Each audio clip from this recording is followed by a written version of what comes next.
Howdy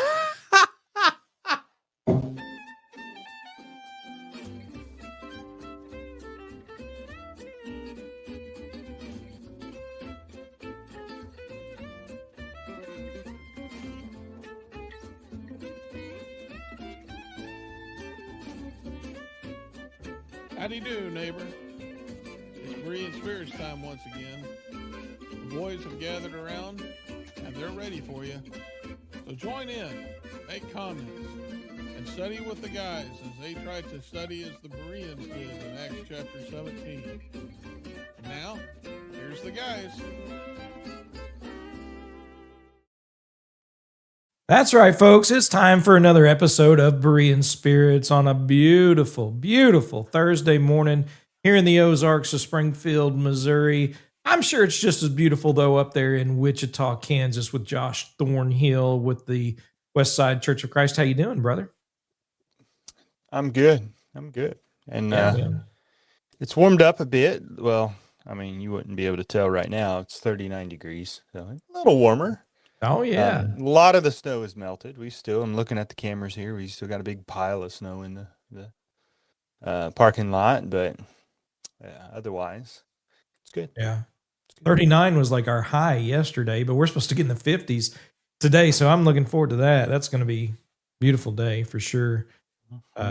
Most of the snow is gone around here, though, so it's going to be nice. Yeah.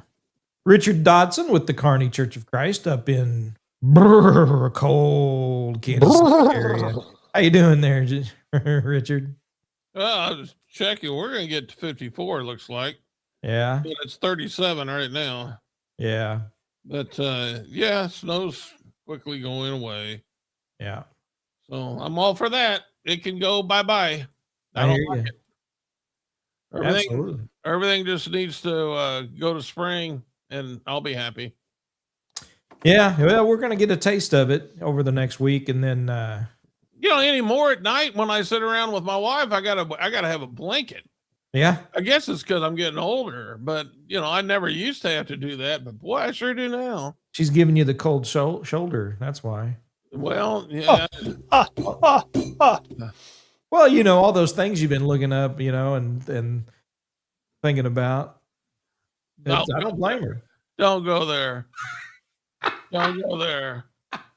Should I be worried here? Oh man, no. Richard actually had I'll explain it. I will explain it. No, dude, don't do that. It's all good. Richard had a great thought though.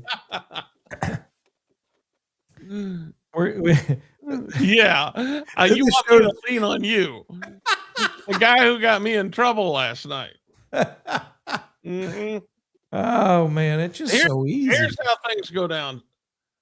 We got Chris Kramer listening, so he I don't know how he does it, but sometimes, very rarely does anybody help me find a topic for the show, and so I'll get on social media and just see what's current. Maybe that's something that people would want to study, and so I found something that was current that bothered me. Yeah. And I brought it up to the guys, and that's what we're going to talk about today. There are some people who are advocating rules to relationship that have nothing to do with God. Mm-hmm. And whether it be cohabitation or even, we've seen it throughout history, just people trying to have relationships that, basically they're thumbing their noses at God's rules. And so I thought that would be probably a good show today, just to remind people that even in our relationships with each other, in the various forms that they take, God has rules that we have to abide by. And so that's kind of where I wanted the topic to go to.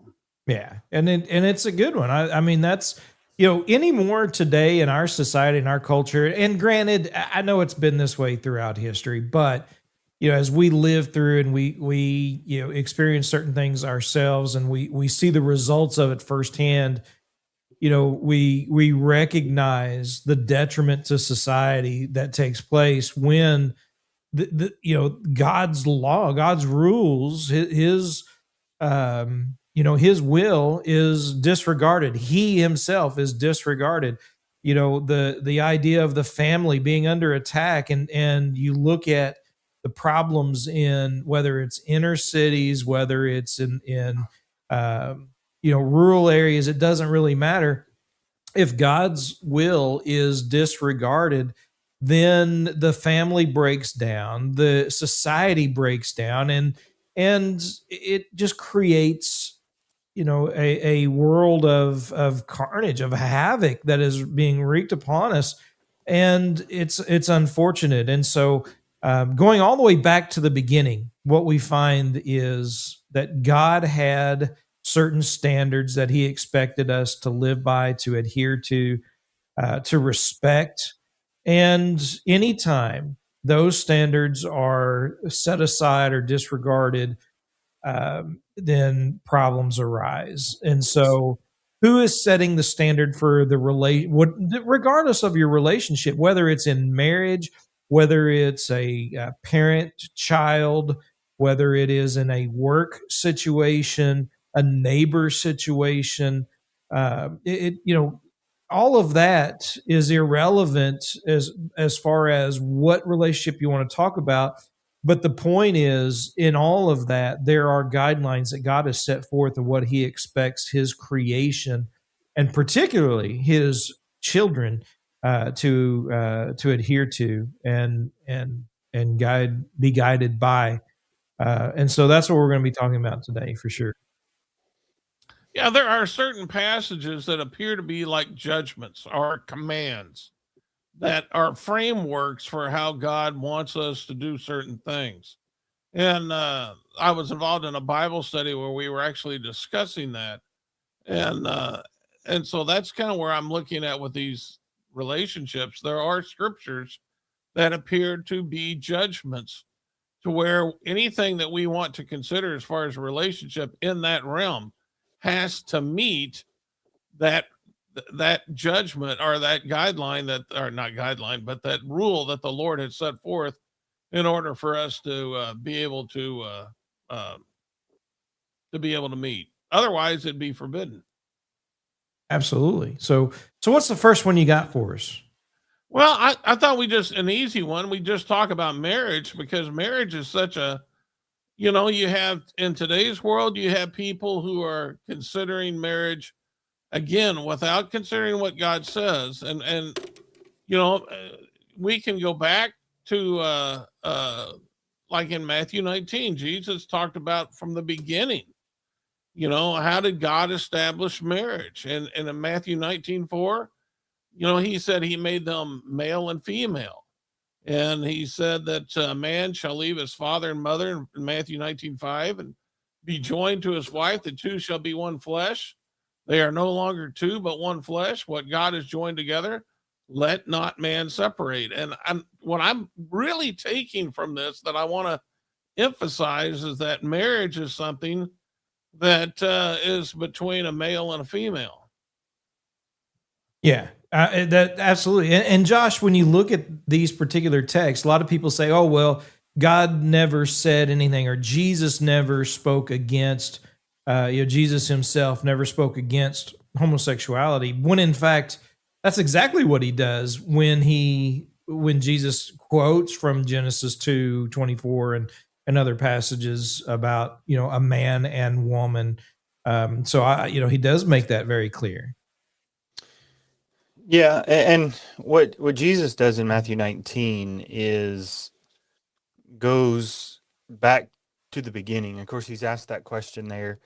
Is it lawful to divorce your wife for any reason? And of course, that's not the case, and God never wanted that to be the case. And so He says, have you not read that He who made them male and female in the beginning, back in Genesis chapter 1 and 2. And so he's pointing us back to the very beginning of creation and God's intent from the very start. And of course, it was male and female. But I think there's something deeper than the fact that God created them male and female.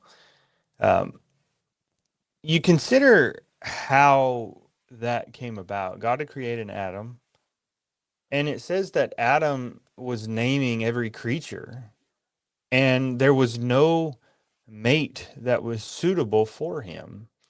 He said that it's not good that man should be alone, but there's no created animal that is suitable as a companion for Adam. Something to be said about that. These people calling their pets their children, and all this kind of thing. There's something to be said for that. But I digress. He's like a Anyway, cat person. um, not that I'm saying it's wrong to have pets. I mean, they can be great, but we need to remember their place, among other things. But anyway, I digress, as I said before. But God creates a woman, a help meet. And I think we just kind of throw that term around there today, like, oh, a help meet. Well, it's a helper meet for him, or a helper suitable for him. That's what that word means. The woman is the companion that is suitable for the man. The only suitable companion for a man. Now, that doesn't mean you can't have friends. Guys can't have guy friends. But the only truest companion, the suitable companion in the way that God created us to need, is the woman. And so they go together. And, there was an airline. I don't remember even what it was, but it was trying to show Pride Month. It was trying to celebrate Pride Month, and so they had seat belts, and they were rainbow. The belt itself was rainbow, and then they had the clasps that you use in the airplane, and they had the normal bit, that actually fits together. And then they had the two female ends side by side and the two male ends side by side. And then somebody said, you really played yourself because only one of those combinations work. We talk about male and female ends of electrical components and things like that. We use those terms for a reason, because the male and the female fit together. Male and male doesn't fit together. Woman and woman don't fit together. And so God created them in that way for that reason. And so they are complementary to one another. And so what Jesus does is points us back to God's design from the very outset.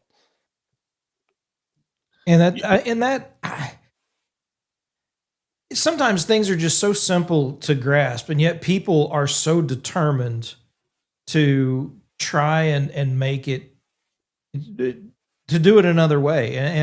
And again, it just creates or wreaks havoc on a society and creates problems. There's no good that comes from it. Absolutely no good that comes from it. And so many people, oh, well, that's not loving. Josh, you're not being very loving, in pointing that out. When in fact, that's exactly why you're pointing it out, is because you love the souls of people and they need to hear this. And we've talked about love and what truly, love does and how it responds to error. But certainly that's one of the reasons why we do these types of programs and to point this out. But it's not just a male and female thing here, right? I mean, we're talking about a covenant relationship that God expects man and woman to engage in, to be a part of, and to respect the role that each one has been given. Richard, I want to interject something to what Josh said, because I didn't think about this, which is why I like doing this show, is we get three minds working on something. But I didn't even think there are so many people today that do look at their pets and they are expecting things from their pets that God intended their mate to provide. And I'm talking basically, emotional support. I mean, there's more emotional support pets than I ever remember seeing anything like that when I was growing up. I've never seen so many emotional support pets as we see today. But yet I'm also seeing, and I may be wrong about the statistics, but I've talked to a lot of young people who are not looking for a companion, a female or a male companion. They're not looking for marriage. And, I think what Josh said was bringing that up was a good point, is the fact that, we're looking for the things that maybe marriage can provide. And we're trying to, find those things answered in different things. And I'm not saying having a pet's wrong. I am saying, though, that God has provided, certain things to be able to assist us in this life, such as a mate. And, we should be looking toward God's way of being able to have that type of support and like emotional support. And again, I think that's why young people should be looking for a mate instead of thinking to themselves, well, I don't need to get married. It's too expensive. I got a pet, no, that's not the answer to what God has provided you. I mean, God, you need to, number one, serve God, give yourself to him. And then, let God know that you would like to, and you need a mate. And if it's his will, then I'm sure the Lord will help you with that. But needless to say, we're not seeing that in the world today. And I dare say, and I'm probably stepping out here, I don't think we're seeing that a lot of times in the church, where young people are actually looking for a mate. And I think that's most unfortunate. Hold on now, real quick. You talk about emotional support animals. Like, don't be knocking my emotional support animal. Mine's a chicken, 3-piece with a side of fries.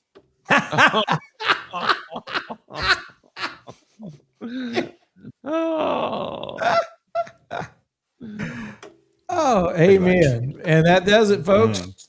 Like the Lord said, don't condemn those who eat meat. Can I just add real quick? I had a pet when I lived on my own for about 10 years. I guess it was roughly 10 years that I was on my own there. And had a there's pet a reason. with me. What's that? Never. It was a cat. That's why you were by yourself for 10 years. But anyway, go ahead. Yeah. Anyway, that pet does not provide the same companionship as my wife does. I mean, it just doesn't compare. There is no comparison. It's not close. It's not even close. No. And so, yeah, I mean, you enjoy having pets around, and that's good, but it's not meant to be a substitute. And I think we've mixed the value of life there. Human life is valuable. And I'm not saying just to be flippant with the life of animals. I think we should respect them because life is life. But those animals are not made in the image of God like men are. And so we need to honor human life above that of animals. And take it one step further. There are even couples, instead of having children, have made children of their pets. Yeah. And, that's something that I don't think God ever intended. But that's the way they treat and love their pets. And again, I'm not against loving your pet, but the Lord wanted man to procreate. So I just want to make a qualification here for a couple of things. All right. It's not a sin for someone to remain single all of their life. No. All right. So there are certain things that are talked about in the scriptures, even in Matthew chapter 19, when the disciples were like, oh man, maybe it's better not to marry at all. And Jesus talks about that. Paul, for various certain situations in 1 Corinthians chapter 7, encourage people not to marry if they could to because of the circumstances that were happening. All of that is understood, right? I mean, so we're just talking about a general kind of a rule where there are exceptions that are we acknowledge and recognize, but we're not getting into the exceptions right now. We're just talking about from the beginning what these passages really convey to us. And so don't think, oh, well, they think you have be in a relationship, you have to marry. That's not what we're saying. No, what we're But saying it is is that what God intended. yes, there are people today who are looking for answers, and they're looking for it outside of what God has provided in the Bible. Mhm. Yeah, and Such they as do that in everything, right? I mean, they even in religion, they go to man-made churches to look for salvation when it's not there. They sometimes look for the right thing, but they look in the wrong places. And so when you look to the scriptures to find out, right, the right place to look, then God is going to direct you in that because God's will is true. And I think it's interesting, and even in the pet conversation, God intends us to be good stewards of his creation. And I don't remember the exact text, but even in the Old Testament, somewhere, I think it's in the book of Leviticus, he talks about, not just being mean towards God's creation, destroying eggs from a bird's nest, or, just doing it to be mean, just to be destructive. I mean, God condemns a lot of those things, even how we treat animals, right? I mean, so there's, even in that relationship, there are rules and guidelines about feeding, right? While there are more in-depth points to be made from not muzzling the ox, right? The point is, look at the relationship you have with that animal that's working with you in the field.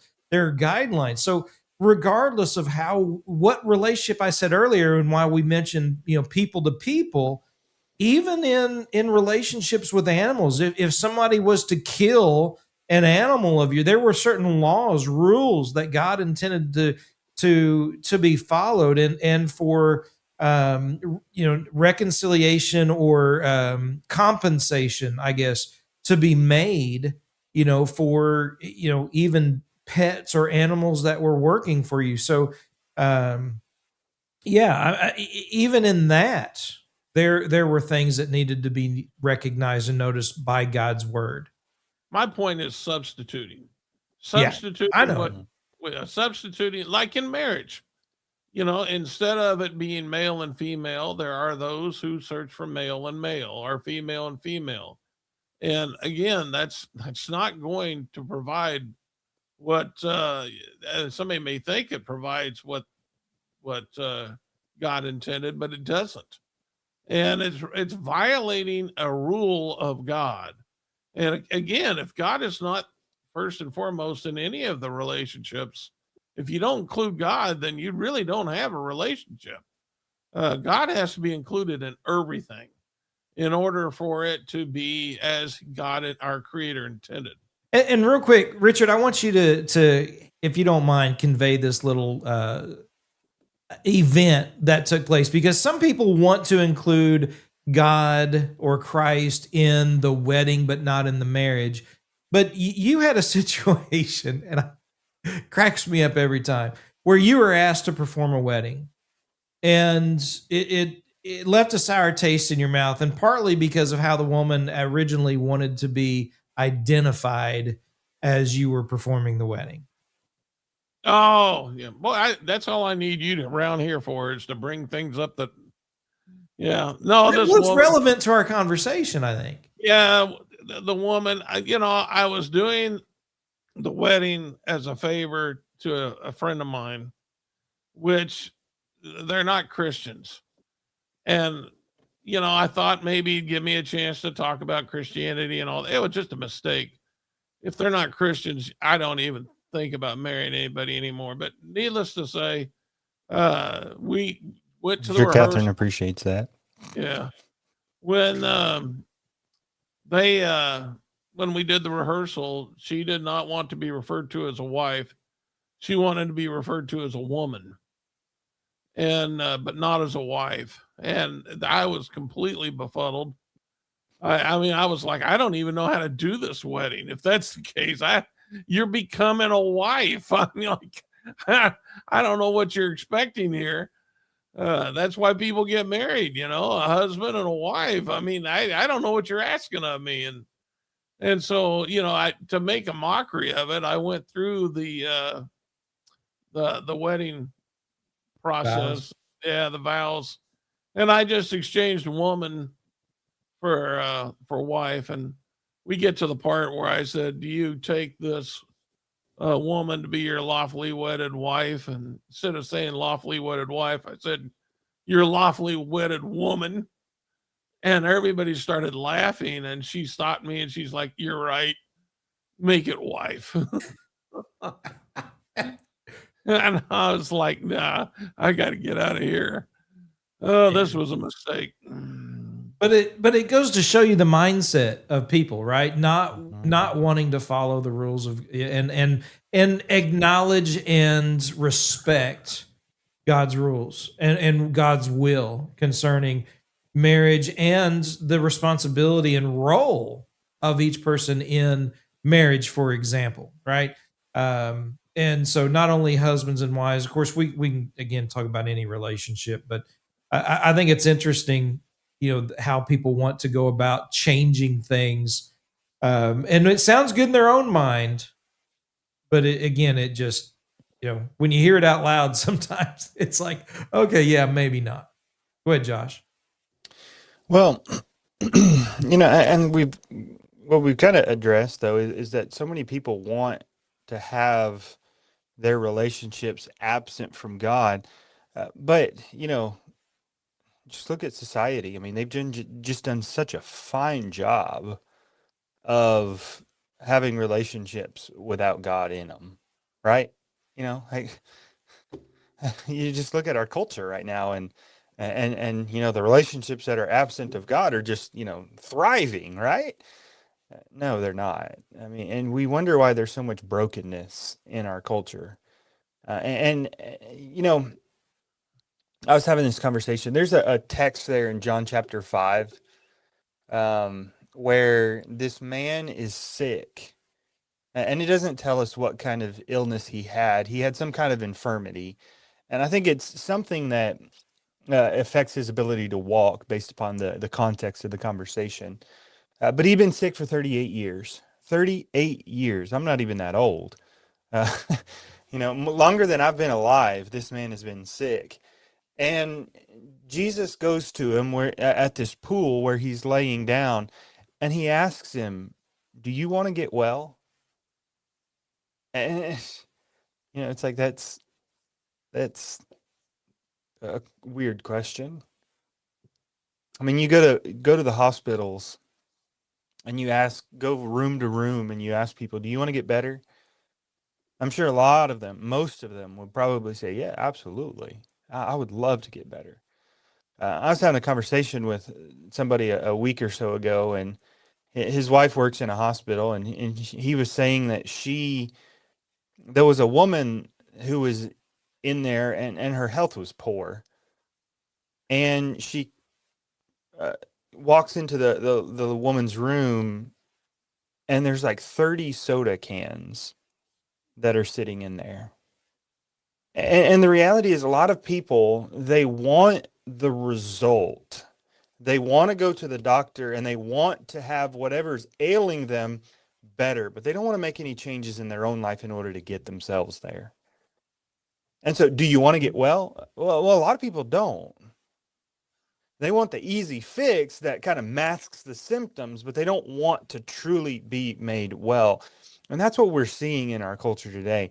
God says if you want to have a wonderful marriage, if you want to have wonderful relationships with people, this is how you do it. And people just don't want to listen to it. And so they wallow in their mediocrity.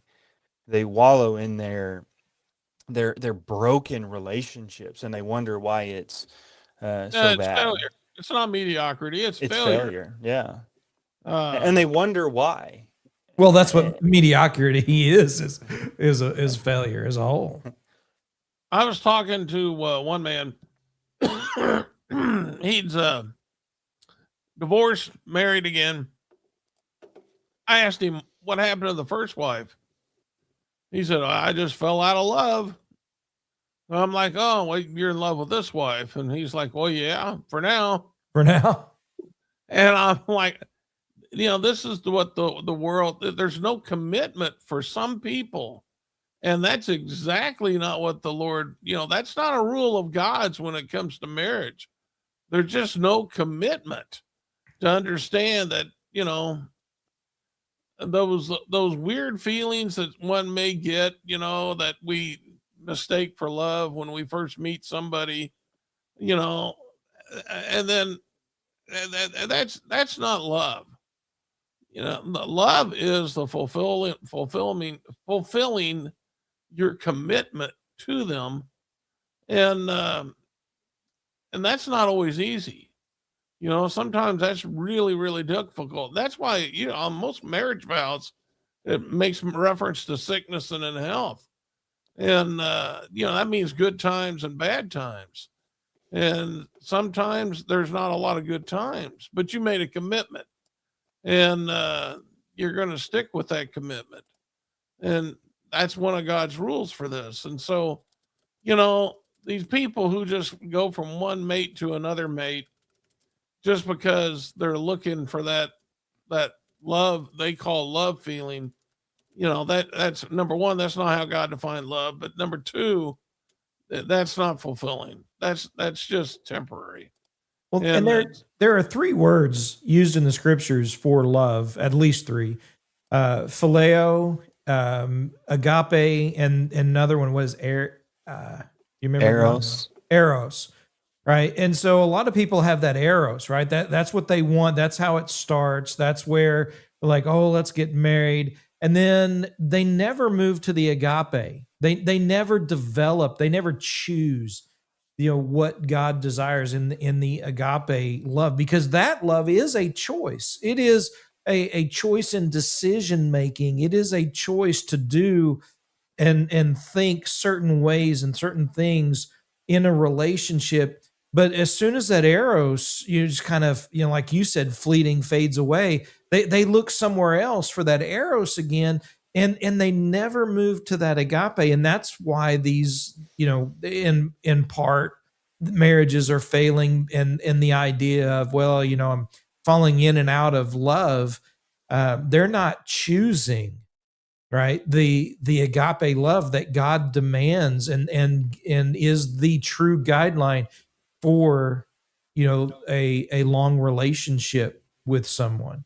And that's, and not just in marriage, right? Agape love is, you know, something that we're to have for one another, for brothers and sisters, for our children, for our parents, for our coworkers, for our bosses. And the problem is, they're like, well, wait a minute, I don't love my boss, I don't love my job, I don't love my neighbors. You know, like, well, you don't understand, you know, and to your point a while ago, the way God defines agape love, you know, it's not some fuzzy, you know, tingly feeling or something, emotion. It is a choice, and deciding to do certain things, the right things in their best interest. That's what we need to move towards and develop, and grow in any and all relationships. And I think, you know, there's that eros love. That's kind of where we get the word erotic, or where that idea can come from. Um, Marriage can last a little while with that, but it will fail if it doesn't have agape. Yeah. And you think about, you know, I saw this, um, I guess, comic or whatever, this illustration where there's this old couple, and they're sitting on a bench, and it's raining, and he's angry. You know, I got a scowl on his face, but he's holding out an umbrella to cover his wife from the rain. And you know, the idea of that is, just because I'm mad doesn't mean I don't care. And that right there is an illustration of agape love. It's not, like you said, it's not that ushy gushy feeling. You need that, but it's not. That's not what that is. It's more a sense of duty, an obligating, or a sense of duty that you have for one another. That I'm going to seek your best interest. I'm going to do what's in your best interest. I'm going to, even if it means sacrificing, I'm going to look out for what's best for you. And you know, there was a show back in the '90s, And there was this kid, he's in high school, and he's dating somebody, and he's having a relationship problem, and he goes to the main character's mother, and is getting some advice, and he says, or she says, well, what does she want? And he's like, well, how am I supposed to know? And she says, you're her boyfriend, you should know. And he says, well, if I was spending my time worried about her, who would worry about me? And that's very selfish mindset. I think we can see that. But um, what Jesus calls us for, what calls us to, what Paul calls us to in Philippians 2 is, I think, perfectly illustrated in that situation when it's lacking. He says in verse 3 of Philippians 2, doing nothing from selfish ambition or vainglory, but with humility of mind, regarding one another as more important than yourself, not merely looking out for your own personal interest, but also for the interest of others. And so we can think about that in principle and think, well, if I'm so worried about doing that, who's going to worry about me? Well, that's the beauty of this kind of love when it's done well, and particularly in a marriage relationship. You're looking out for her interest and she's looking out for your interest. And so you both have your needs met. And even if even if she doesn't or he doesn't, God, Yeah. right, is Yeah. always, right? God always is looking out for our best interest. So that there is Yeah. somebody who's Yeah, doing it. absolutely. But it works. Yes, it I does. mean, it just works. And so many people are far too selfish to make it work in that way. And so um, God gives us the answer Mhm. if you're just willing to love them before ourselves. And the funny thing is, you'll see people, I'm going to bring up the pets again, but you'll see people display that type of love with their pets, but not with their family. You know, Yes. so I've had guide dogs, right? I've had actual service dogs, not these, frou-frou little, I'm anxious, I need to, Mhm. pet a rat in my purse kind of animal. But I mean, I've had dogs that have saved my life, literally, right? Pulled me out of danger, gotten me in, out of situations where, I could very easily have been killed by cars, by, in various situations, or, sides of cliffs and different things. So I've experienced what a true service dog can do for someone. And even when I was going through training with the service dog, they would tell us, if you're at home and your house is on fire, get out.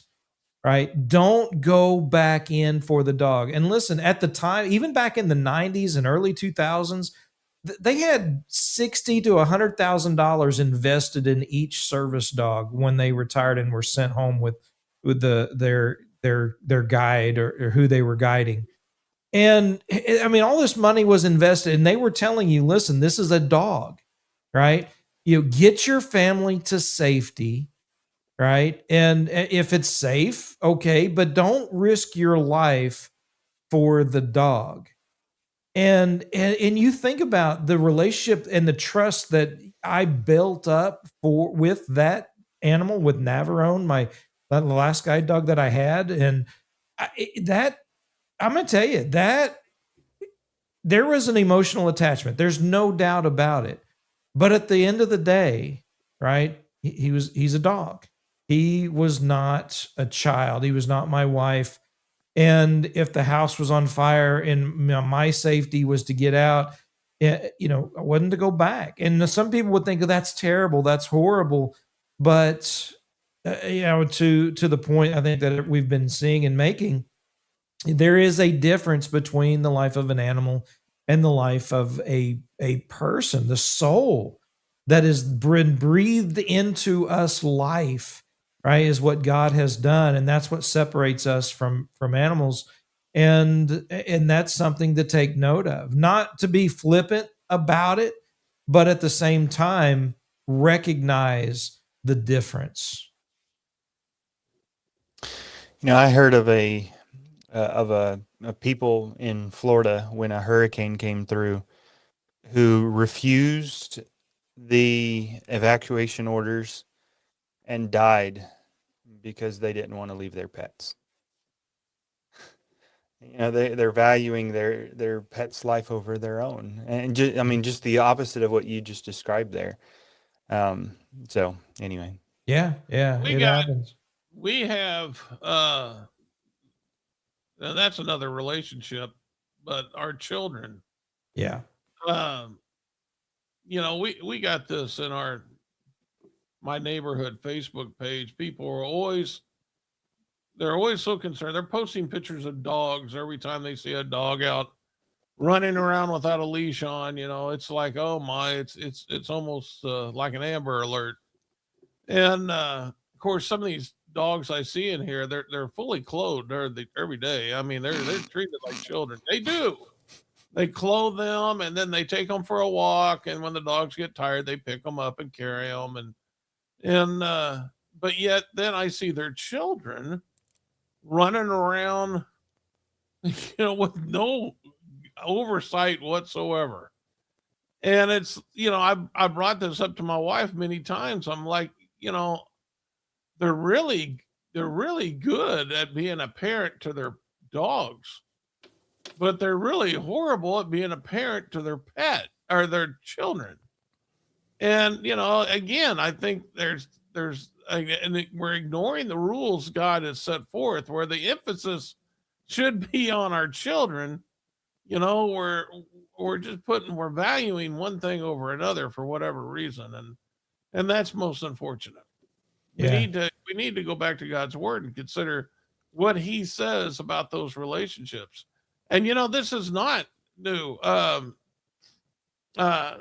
when it talks about children in Ephesians 6, it says, honor your father and mother. Uh, and then, of course, Jesus dealt with that because they were trying to change it, when he was making reference to the Corbin.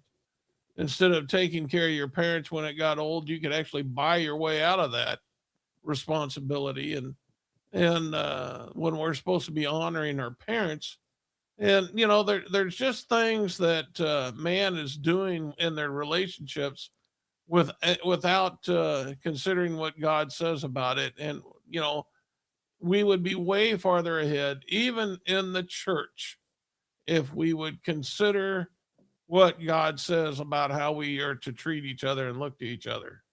So with that, very quickly, I want to say this because ultimately, how we treat and go about in our relationships with people, it's conveyed over into our relationship for Christians in the church, right? Husbands and wives, right? It is a direct comparison to Christ in the church, according to Ephesians chapter 5.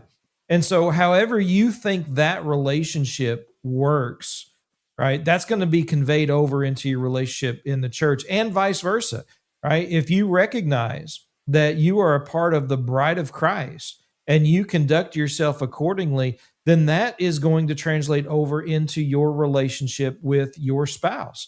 And don't think it doesn't, because it absolutely does. If you have no respect for God and his pattern and his word in one relationship, you ultimately will not have it in any relationship, even in the church or your direct relationship with God himself. So I think that's important. I know we only really talked about, in essence, the husband wife relationship. You touched on the children, Richard, but we are running out of time. So let's go through some last thoughts. Josh, do you have any?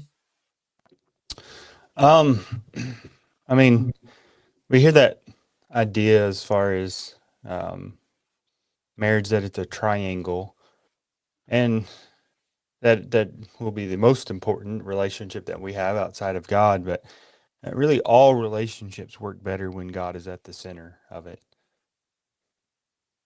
Absolutely.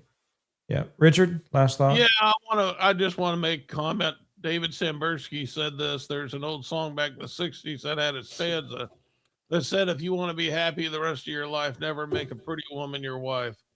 David, I'm going to give you some advice. And because I don't agree with that song. Here's the advice. You find a virtuous woman. If the Lord grants you a virtuous woman and you treasure her and love her as God said, and she does the same, and God is the center of your life, I promise you, I guarantee you, she will be the most beautiful woman you've ever seen in your life. I guarantee it. It works that way. They become the standard. Absolutely. Yeah, God needs to be the standard of everything that we do in every relationship. It won't work without him. It just won't work without him. And Romans chapter 12 points out that as much as depends on us, live peaceably with all men. And to do that, we've got to follow, God's will, His word. Folks, we appreciate everybody tuning in, listening to Berean Spirits on this beautiful Thursday morning. You can also check us out through the podcast, Berean Spirits, on your favorite podcast app. Until next time, remember to search the scriptures with Berean Spirits.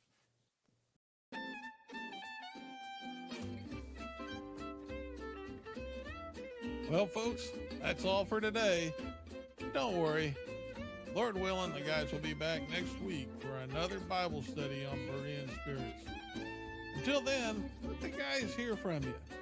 Drop them some email at bereanspirits@gmail.com. They'd love to hear from you. Until next time, let's keep studying that Bible.